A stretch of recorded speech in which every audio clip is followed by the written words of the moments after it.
Are limiting beliefs keeping you back? I recently checked out a great video by Jack Canfield, and I wanted to just share a few points real quickly that I gleaned from that could apply to your practice. The first step, if you might have limiting beliefs, is to be aware that you have them. He takes people through this practice where they oftentimes can trace back these limiting beliefs to have started when they were at age like 2 to 8, sometimes as old as 11 years old. You might for some reason think that you're not smart, you're not attractive, you're not athletic, whatever it may be. You can go through this belief exercise. Ask yourself, what do you want to create, but you feel like you can't? And when you think about that, it might actually cause you some agitation. Like Jack Canfield was saying that when he would do this, his hand would actually start to shake. People get tense, they get nervous, whatever it may be. What do you envision, but you feel like you can't do? Now think about that nervous sensation you might have, and when's maybe the first time you started feeling that? And he gave an example. This lady he was talking to, at about the age of 5, her dad mentioned something about not having enough money for the whole family and maybe some of the kids would starve. He was just saying that in passing, but it really impacted her. And she realized it was keeping her back from her goals. This thought that maybe she's going to starve if she doesn't do everything perfectly. So she wasn't doing what she needed to do because she was more just operating in fear. The second step, once you figure out what those limiting beliefs are, is to find out what belief would empower you. So you have this limiting belief that you're not smart, for instance, or with your law practice that you can never really achieve what you envision. Like, if example, you might have heard the saying, money is the root of all evil, and that's what's holding you back from going to that next level. He said you could flip it by saying money is the root of all philanthropy. So money could be used for some good things. And just to clarify, it's the love of money that's the root of all evil. That's a quote from the Bible. It's not money that's the root of all evil. Everything starts, he says, with you making a decision.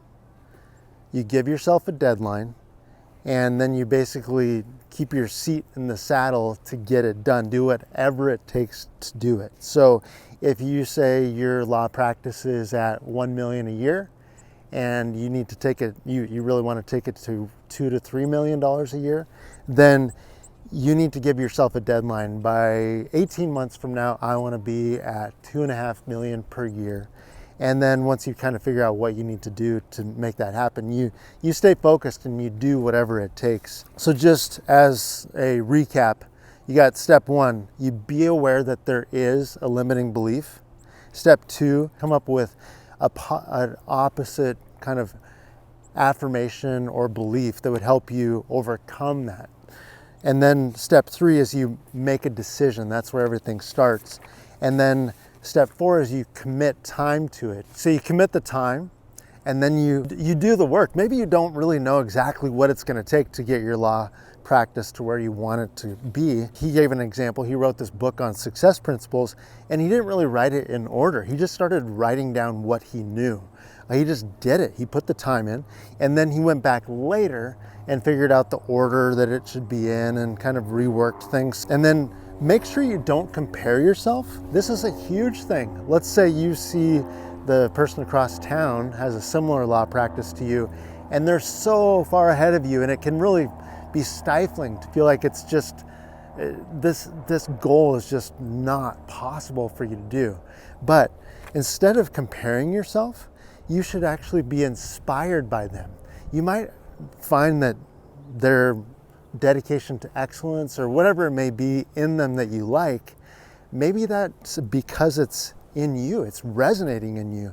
So you want to model that person. So don't feel like you need to compare, but model some of the stuff that they do and be inspired by them. And then look at what resources are available to you. That's a huge thing. So maybe it's joining a mastermind group. You've probably heard this before, that you're oftentimes the average of your 5 closest friends. I remember I had a good friend, and he was pretty well off compared to where I was at the time.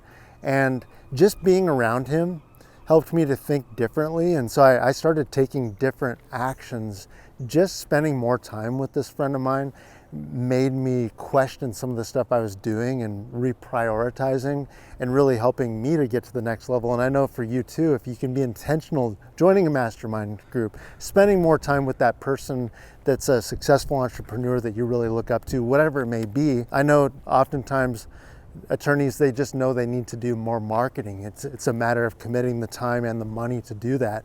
Of course, we offer marketing services, or if you have a marketing company that you're already happy with, maybe you need to dedicate more funds to increase your budget for that. Whatever it may be, just look at what's available to you and do it. Lastly, what's often said is that, it takes like 10,000 hours to be an expert, which a lot of times bears to be somewhat true, but you can always speed that process up by learning from someone who's a master. They can actually shave off years or months. Remember, you can't microwave a turkey, so maybe you have that goal, but understand that there is some work in the trenches involved to make it happen. It's not a sprint, it's more like a triathlon. There's a lot that might need to happen, but just go for it. Hopefully this is helpful to you. Be sure to comment down below if you have any questions. Thanks so much for checking this out.